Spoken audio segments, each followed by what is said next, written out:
तो दोस्तों नमस्कार, स्वागत है आपका हमारे YouTube channel Uttarakhand advance GK में। तो फ्रेंड्स, इस वीडियो में हम रामायण उत्सव के बारे में बात करेंगे। इससे जितने भी क्वेश्चन परीक्षाओं में बनते हैं पूरा कंप्लीट करेंगे हम रामायण उत्सव को। प्रीवियस एग्जामों में यहाँ से क्वेश्चन पूछे भी जा चुके हैं, आगे भी पूछे जा सकते हैं।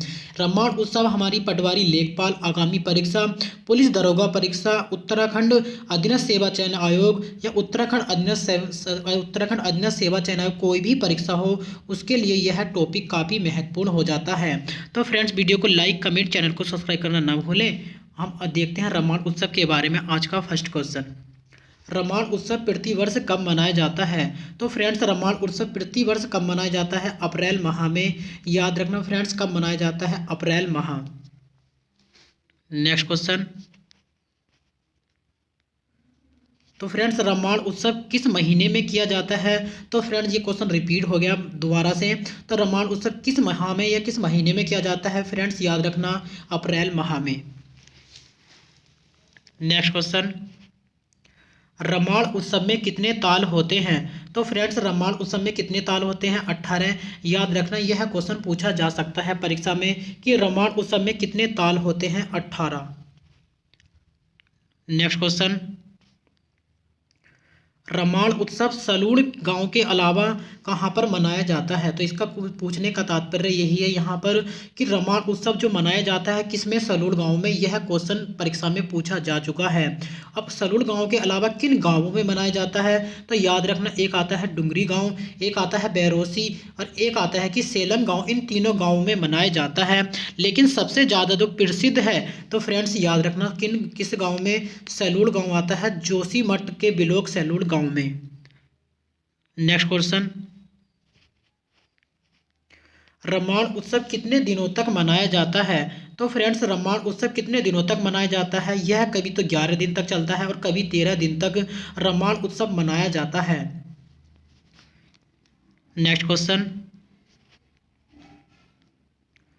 रामायण उत्सव को विश्व धरोहर सूची में कब शामिल किया गया था? तो रामायण उत्सव को विश्व धरोहर सूची में कब शामिल किया गया था यूनेस्को द्वारा? तो याद रखना फिर 2 अक्टूबर 2009 को। यह क्वेश्चन परीक्षा में पूछा जा चुका है। उत्तराखंड लोक सेवा आयोग ने यह क्वेश्चन पूछ लिया है अपने प्रीवियस एग्जाम में कि रामायण उत्सव को विश्व धरोहर सूची में कब शामिल किया गया था?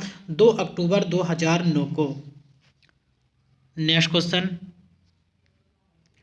रामायण उत्सव का अंग्रेजी में अनुवाद किसने किया? तो रामायण उत्सव का अंग्रेजी में अनुवाद किसने किया था? याद रखना फ्रेंड, कुशल सिंह भंडारी। यह क्वेश्चन परीक्षा में पूछा जा सकता है, काफ़ी महत्वपूर्ण है। यहाँ पर देखो आप कि इसका कहने का अर्थ क्या है कि रामायण उत्सव का अंग्रेजी में अनुवाद कौन करता है? तो याद रखना फ्रेंड्स, कुशल सिंह भंडारी। नेक्स्ट क्वेश्चन,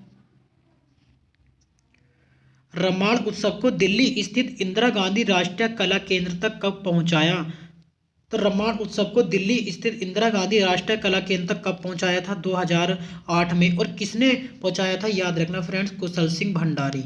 और इसका अंग्रेजी में लिपि अनुवाद कौन करता है रामायण उत्सव का? तो कुशल सिंह भंडारी कौन करते हैं फ्रेंड्स? याद रखना, कुशल सिंह भंडारी। नेक्स्ट क्वेश्चन,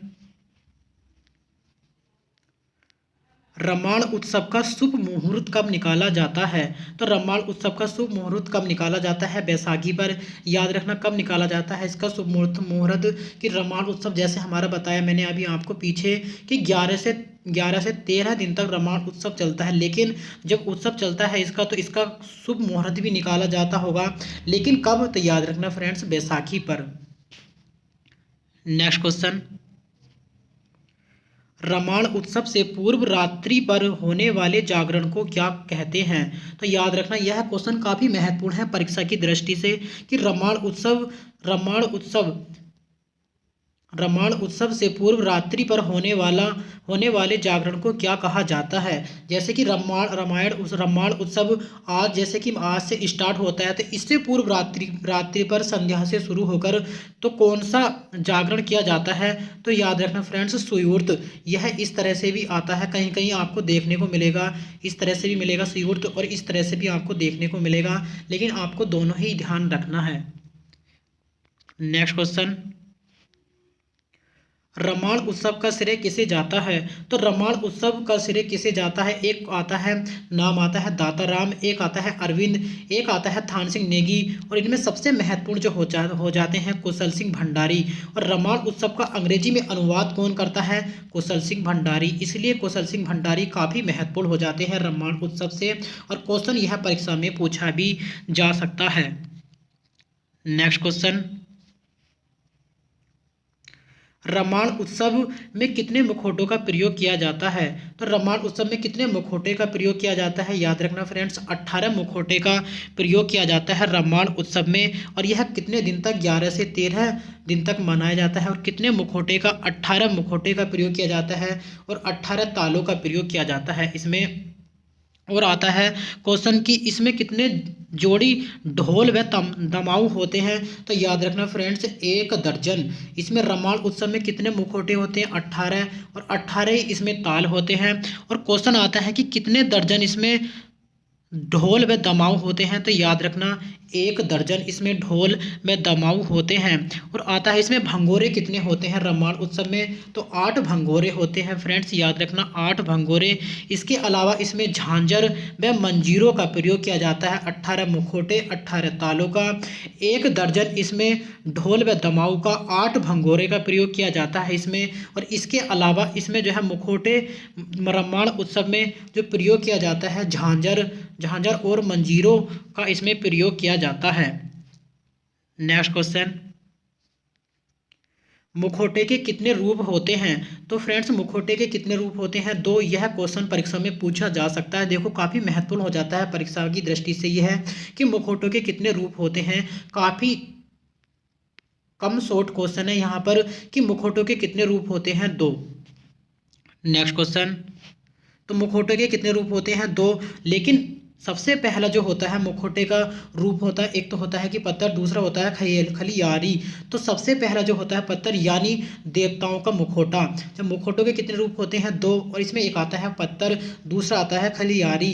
तो सबसे पहला जो पत्थर है किस पर आधारित होता है? तो देवताओं के मुखौटों पर आधारित होता है। और दूसरा मनोरंजन के मुखौटे पर आधारित होता है, खलियारी। नेक्स्ट क्वेश्चन, रमाल उत्सव में किस नृत्य शैली का प्रयोग किया जाता है?